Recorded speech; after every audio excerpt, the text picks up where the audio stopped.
আলেম ওলামারা ক্ষমা চায় না? আল্লাহরে কি বলছিল মিজানুর রহমান আজহারী? আমার নবীরে কি বলছে? আমি যে গান গাই, বাউল শিল্পী, আমার মুখ দিয়ে যে কথা বলতে আমি সাহস পাচ্ছি না, আমি তো সাহস পাচ্ছি না।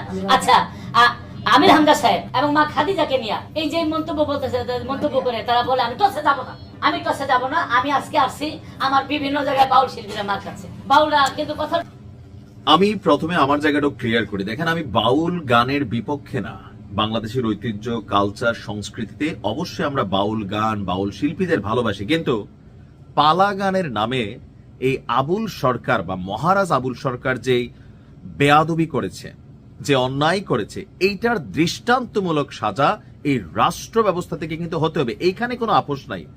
আপনি বাউল গান গাইবেন, আমরা শুনবো, মন ভরবে। আপনি বাউল শিল্পী, আপনাকে সম্মান করব, আপনি গান লিখেন, কিন্তু আপনি গান গাইতে গিয়ে পালা গানের আদলে কেউ পক্ষে কেউ বিপক্ষে আপনার এরকম কিছু যাত্রা পালা গান করেন, সেইখানে আপনি ধর্ম কি নিয়ে, মারেফত, তারপরে কি জানি আরো আছে কিছু, এগুলা নিয়ে আপনারা কথা বলতে যাবেন কেন ভাই? আপনি গান গান, আপনি ধর্মকে টাইনে আনবেন, আল্লাহ সম্পর্কে এমন ধরনের কটূক্তি করবেন, এইটা এই দেশের কোনো মানুষ এটা পছন্দ করবে না, হোক সে হিন্দু। এখন আজকে যদি হিন্দুদের কোনো দেবদেবী নিয়ে কেউ এমন বক্তব্য দিত, আমি সেটাকেও প্রটেস্ট করতাম। কেন করতাম? যে এটা মানুষ হিসাবে আমার দায়িত্ব। এখন আপনারা যেটা করছেন, বাউল আবুল সরকার যেটা করছে, এটা অন্যায়। এরপরে আপনারা মুক্তির দাবিতে গেছেন, আপনাদেরকে মারধর করা হয়েছে, সেইটা আরেকটা অন্যায়, যারা তৌহিদি জনতার ব্যানারে করছে। এটাকে আমি কিন্তু সাপোর্ট করি নাই। আইন আছে, আদালত আছে, আপনারা শান্তিপূর্ণ অবস্থান নেবেন, আইন আদালত দেখবে যে বাউল আবুল সরকারকে মুক্তি দেওয়া যাবে নাকি যাবে না। কিন্তু এখন আবার আইনে আপনারা মিজানুর রহমান আল আজহারীর হুজুরের যে ইস্যুটা আপনারা কানেক্ট করছেন। দেখেন, আজহারী হুজুর জামাত, তলে তলে জামাত, এটা আমরা বুঝি, কিন্তু আমি মাওলানা দেলোয়ার হোসেন সাইদি, তিনিও জামাত করতেন, কিন্তু ওনাকে ভালোবাসতাম ভিন্ন কারণে। আজহারী হুজুরকেও ভালোবাসি ভিন্ন কারণে, কোরআনের জন্য। আমি ভাই একজন পাপী মুসলিম, তারপর ওনার কথাবার্তার মধ্যে যুক্তি থাকে, অন্য ধর্ম নিয়ে কটূক্তি করে না, ইসলামকে সুন্দরভাবে রিপ্রেজেন্ট করে, এই কারণে জামাত করে না, কিন্তু আজহারী হুজুরকে পছন্দ করে, এমন সংখ্যাটা কিন্তু অনেক বড়।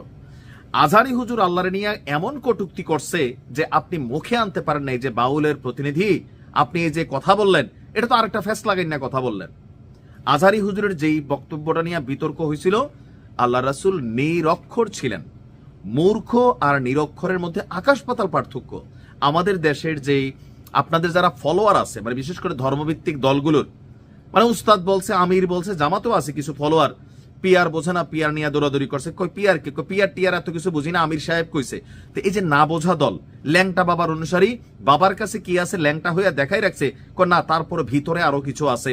এই যে অনুসারী, মূর্খ অনুসারী, আমরা যুক্তিতর্ক বুঝতে চাই না, মানে যারে যেমনে বাটে ফালানো যায়, এরকম একটা পরিস্থিতি কিন্তু আজহারী হুজুরের সময় তৈরি হয়েছিল। আমাদের অনেক বিজ্ঞ আলেম ওলামারা যাদের ধর্ম ব্যবসায় হাত দিছে জাকির নায়েক, যাদের ধর্ম ব্যবসায় হাত দিছে মিজানুর রহমান আজহারী, তাদের কিন্তু জয়লা গেছিল। যার কারণে উনি কোথাও কোনো বক্তব্য দিলে সেই বক্তব্যটার কোনো একটা অংশকে নিয়ে এমন একটা পরিস্থিতি তৈরি করা হয় যে ওনার লেকচার বোঝার জন্য আপনার মাথায় ঘিলু থাকতে হবে, এটা কিন্তু বাস্তবতা। ডাক্তার জাকির নায়েকের বক্তব্য শোনার জন্য আপনার মাথায় ঘিলু থাকতে হবে, উনি আমজনতার জন্য কথা বলেন না, ওনার কথা বলার জন্য হালকা জ্ঞান থাকতে হয়। তো আজহারী হুজুর কি কটূক্তি করছিল যেটা আপনি মুখে আনতে পারেন নাই। তারপর হচ্ছে মা খাদিজাকে নিয়ে তিনি একটা বক্তব্য দিয়েছিলেন। এখন কিছু বক্তব্য দিতে গেলে হয়তো রূপকর্থে আসে, কিন্তু আপনারা এগুলোকে নিয়ে যেভাবে এখন নাড়াচাড়া করতেছেন, আপনি বলতেছেন যে আজহারীকে, আপনি তো এখন আরেকটা গোষ্ঠীগত, মানে এটাকে পলিটিক্যালি আপনি এটাকে আবার কাউন্টার করার চেষ্টা করতেছেন যেন জামাত খেপা যায়। এখন আর জামাতের ভাইদের বলি, প্রতিবাদ করবেন, আমরা যেমন ভিডিও বানাচ্ছি প্রতিবাদ করছি, আমার এই প্রতিবাদে বাউল শিল্পীদের উপর কোনো আক্রমণ হবে না, অন্যায় হবে না। কিন্তু আপনারা যদি আবার রাজপথে নাইমা যে বাউল ধৌরাও, বাউল পিটো, বাউলরা আমাদের নিয়ে আজহারী হুজুর, এটাও কিন্তু আবার কি হবে, এটা একটা ভিন্ন দিকে যাবে। সারা বিশ্ব তাকিয়ে আছে যে আওয়ামী লীগ সরকার বারবার বলতো এই দেশে জঙ্গি গোষ্ঠীর আধিপত্য আছে, এখানে জঙ্গিরা মাথা চাড়া দেওয়ার চেষ্টা করে। সরকার পতনের পর বিভিন্ন দৃশ্যপটে এই বক্তব্যগুলোর একটা ন্যারেটিভ তো তৈরি হচ্ছে। সো আপনাদের উচিত, যারা জামাতের নেতাকর্মীরা আছেন, আক্রমণাত্মক ভঙ্গিতে আপনি এটাকে কাউন্টার করার সুযোগ নাই, আপনি যুক্তি দিয়ে তর্ক দিয়ে কথা বলতে হবে। কারণ মিজানুর রহমান আজহারী তিনি জামাতেরই প্রোডাক্ট, এটা আমরা বুঝি, এটা এখন আর বাংলাদেশের কারুর অজানা নেই, কিন্তু ওনাকে ভালোবাসার কিছু কারণের মধ্যে কোরআন।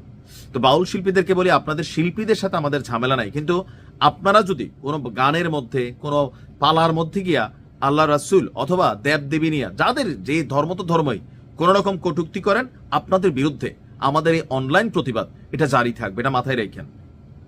আপনাদের সাথে সমস্যা নেই, বাউল গান বন্ধের পক্ষে আমিও না। এই দেশে সংস্কৃতি আছে, কালচার আছে, সো আমরা এগুলোর পক্ষে। কিন্তু আপনাকে পক্ষে দেওয়ার কারণে আপনি গিয়া উল্টাপাল্টা কথা বলবেন, রাজনৈতিকভাবে এখন আজারি হুজুরকে বলবেন জাল্লারে নিয়ে কটূক্তি করছে, কি কটূক্তি করছে আপনি মুখে আনতে পারেন না।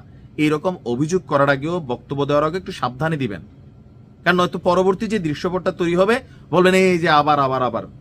সো জিহ্বাকে সংযত করেন। ভালো থাকুন।